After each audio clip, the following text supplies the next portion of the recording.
Hi everyone, स्वागत है आप सभी लोगों का हमारे इस चैनल अभी विजन में। आज हम इंटरनेशनल रिलेशंस के अंतर्गत यह समझने का प्रयास करेंगे कि आदर्शवाद, जिसे उदारवाद भी कहा जाता है, एवं नव उदारवाद में तकनीकी अंतर क्या है, क्या इन दोनों के बीच टेक्निकल डिफरेंस है। इस टॉपिक को हम समझने का प्रयास करेंगे। फर्स्ट है हमारा, आदर्शवादियों की मान्यता थी। आप एक एक पॉइंट में ध्यान दीजिएगा। आदर्शवादियों की मान्यता थी कि अंतर्राष्ट्रीय संस्थाओं के निर्माण से, यदि हम इंटरनेशनल इंस्टीट्यूशंस का निर्माण करते हैं तो विश्व में स्वाभाविक रूप से शांति स्थापित हो जाएगी। मतलब अगर हम इंटरनेशनल इंस्टीट्यूशन का निर्माण करते हैं तो अपने आप ही शांति स्थापित हो जाएगी। आदर्शवादियों का ऐसा मानना था। जबकि जो नियो लिबरलिस्ट थिंकर्स थे, इंटरनेशनल रिलेशंस के जो नियो लिबरलिस्ट थिंकर्स थे, उनका मान्यता क्या था कि संस्थाएं शांति निर्माण में सहायक तो हो सकती हैं, लेकिन संस्थाओं के द्वारा स्वतः शांति नहीं आ सकती। तो ये फर्स्ट डिफरेंस था उदारवाद और नव उदारवाद के बीच। सेकंड है हमारा, आदर्शवादी विचारकों का उद्देश्य विश्व सरकार का निर्माण करना है। आदर्शवादी इस बात पर बल देते हैं कि विश्व सरकार की स्थापना से शांति स्थापित हो सकती है, जबकि नव उदारवादी राष्ट्र राज्यों के मध्य सहयोग पर ज़्यादा बल प्रदान करता है। इंटरनेशनल रिलेशंस के जो नियो लिबरलिस्ट थिंकर हैं, उनका कहना है कि राष्ट्र राज्यों के मध्य अगर सहयोग को बढ़ावा दिया जाए तो विश्व में शांति स्थापित हो सकती है, विश्व में शांति स्थापित किया जा सकता है। उन्होंने विश्व सरकार के निर्माण पर ज़्यादा बल प्रदान नहीं किया। कौन? नव उदारवादी चिंतकों ने। थर्ड पॉइंट है हमारा, आदर्शवादियों ने नैतिकता को अत्यधिक महत्व दिया। इंटरनेशनल रिलेशंस के अंतर्गत आदर्शवादियों ने, जो आइडियलिस्ट थिंकर हैं, उन्होंने मॉरलिटी को ज़्यादा महत्व प्रदान किया और ये विश्व को शांतिपूर्ण और सहयोगपूर्ण तरीके से देखते हैं। ये विश्व को शांतिपूर्ण और सहयोगपूर्ण तरीके से देखते हैं, जबकि नव उदारवादी विश्व को अराजक मानता है। मतलब उन्होंने ये एक्सप्लेन किया है कि वर्ल्ड जो है, पूरे वर्ल्ड में एक एनार्की का सिस्टम मौजूद है, एक एनार्की वाली व्यवस्था मौजूद है। विश्व जो है खतरे की स्थिति में है, अराजकता की स्थिति है पूरे विश्व में। नव उदारवादियों का ऐसा मानना था। अब हम ये देखने का प्रयास करेंगे कि नव उदारवाद और नव यथार्थवाद के बीच क्या डिफरेंस है। तो नव यथार्थवाद और नव उदारवादियों ने विश्व को अराजक रूप में देखा है। ये दोनों जो है, नव यथार्थवाद और नव उदारवादियों ने विश्व को अराजक रूप में देखा है। दोनों में ये समानता है, जिसका अभिप्राय है कि विश्व में राष्ट्र राज्य के व्यवहार को नियंत्रित करने के लिए किसी केंद्रीय संस्था का अभाव है। मतलब कोई भी ऐसा सेंट्रल इंस्टीट्यूशन नहीं है, कोई ऐसा सेंट्रल अथॉरिटी नहीं है जो राष्ट्र राज्यों के बिहेवियर को कंट्रोल कर सके। इनका ऐसा कहना था कि कोई भी ऐसा सेंट्रल अथॉरिटी, कोई ऐसा सेंट्रल इंस्टीट्यूशन नहीं है जो राष्ट्र राज्यों के बिहेवियर को कंट्रोल कर सके। अराजकता की स्थिति है विश्व में। मतलब राष्ट्र जैसे चाहे वैसे अपनी मनमानी कर रहा है।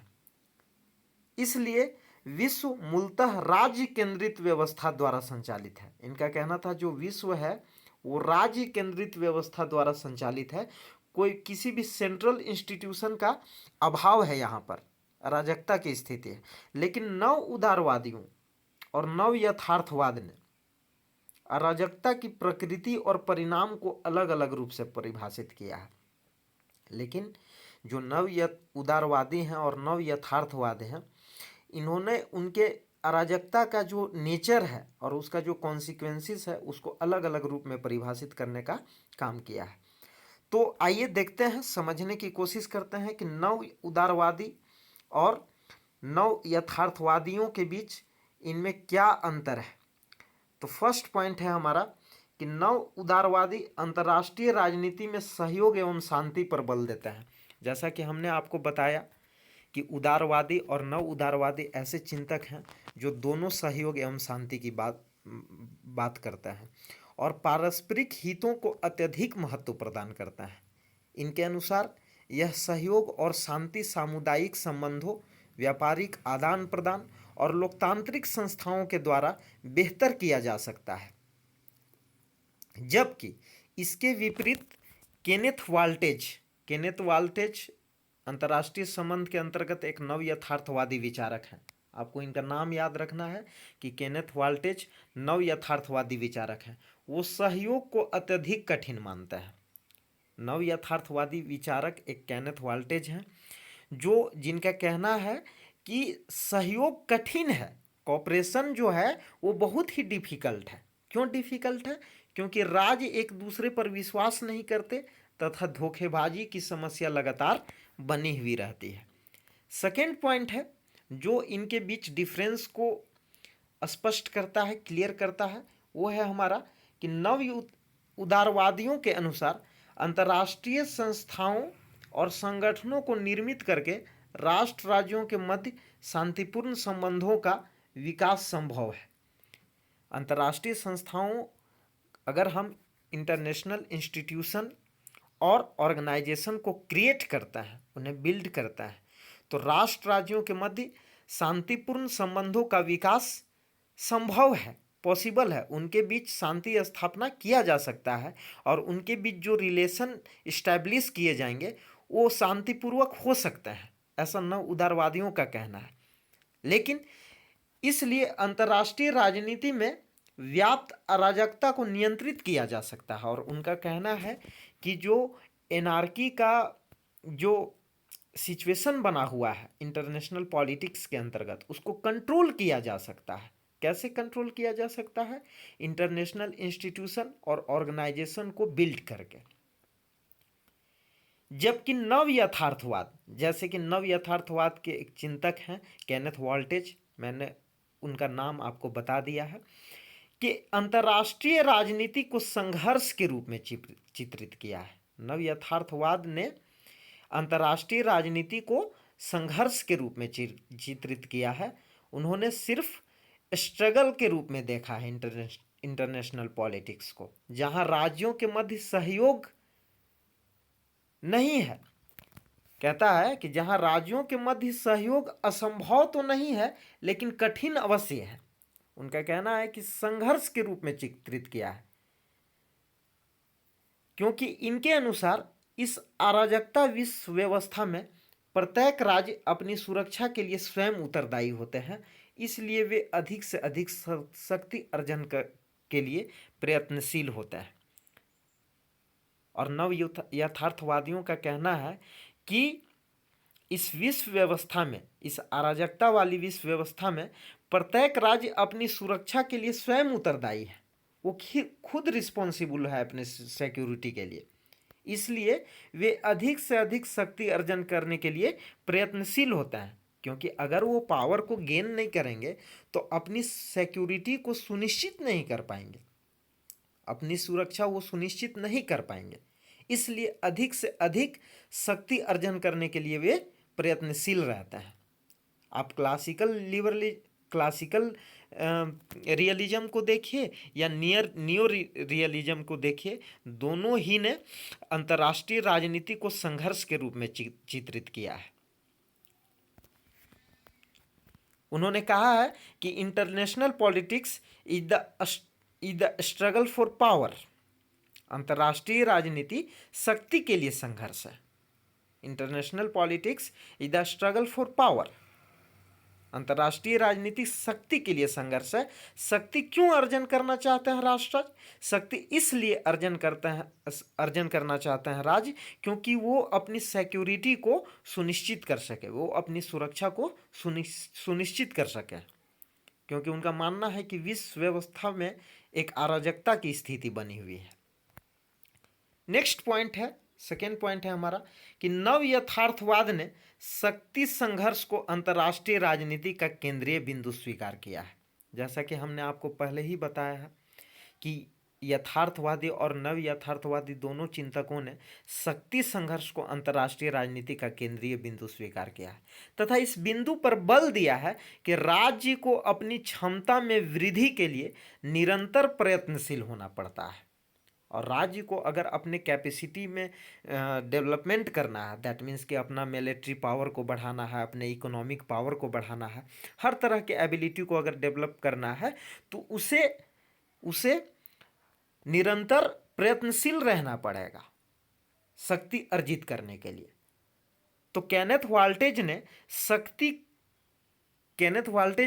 शक्ति को साधन मानते हुए राष्ट्रीय हितों को साध्य माना। और नव यथार्थवादी चिंतक केनेथ वाल्टेज का कहना है कि शक्ति एक साधन है, पावर इज ए मीन्स। और राष्ट्रीय हित को उन्होंने साध्य माना, नेशनल इंटरेस्ट को उन्होंने इंड के रूप में माना। मतलब उनके लिए वो साध्य है कि शक्ति का साधन का प्रयोग करते हुए हमारा लक्ष्य क्या है कि हम अपने नेशनल इंटरेस्ट को फुलफिल कर सकें। उन्होंने शक्ति को एक समुच्चय संकल्पना के रूप में व्यक्त किया जिसमें आर्थिक व सैन्य शक्ति दोनों शामिल है। केनेथ वाल्टेज ने शक्ति को एक समुच्चय संकल्पना के रूप में व्यक्त किया है। समुच्चय संकल्पना में कौन कौन शामिल है? जिसमें आर्थिक व सैन्य शक्ति दोनों शामिल है। जबकि नव उदारवादियों ने राज्यों के उद्देश्य, दैट मीन्स की इंटेंशन को प्रमुख माना है। उनके अनुसार राज्यों के मध्य परस्पर विश्वास निर्माण के द्वारा शांति संभव है। जैसा कि मैंने आपको पहले ही बताया कि इंटरनेशनल पॉलिटिक्स के अंतर्गत जो भी उदारवादी और नव उदारवादी चिंतक हैं, उनका कहना है कि राज्यों के मध्य परस्पर विश्वास निर्माण के द्वारा शांति संभव है, राज्यों के मध्य शांति स्थापित की जा सकती है। जबकि यथार्थवादी और नव यथार्थवादी दोनों अंतर्राष्ट्रीय राजनीति को शक्ति के लिए एक संघर्ष मानता है। नव यथार्थवाद के अनुसार, फोर्थ पॉइंट है हमारा कि नव यथार्थवाद के अनुसार अंतर्राष्ट्रीय राजनीति में प्रत्येक राज्य अपने हितों को अधिक से अधिक करना चाहता है। अंतर्राष्ट्रीय राजनीति में प्रत्येक राज्य का क्या लक्ष्य रहता है? Every state gain more and more national interest, और अधिक से अधिक अपने राष्ट्रीय हितों की पूर्ति करना चाहता है। तो अंतर्राष्ट्रीय राजनीति में प्रत्येक राज्य अपने हितों को अधिक से अधिक करना चाहता है।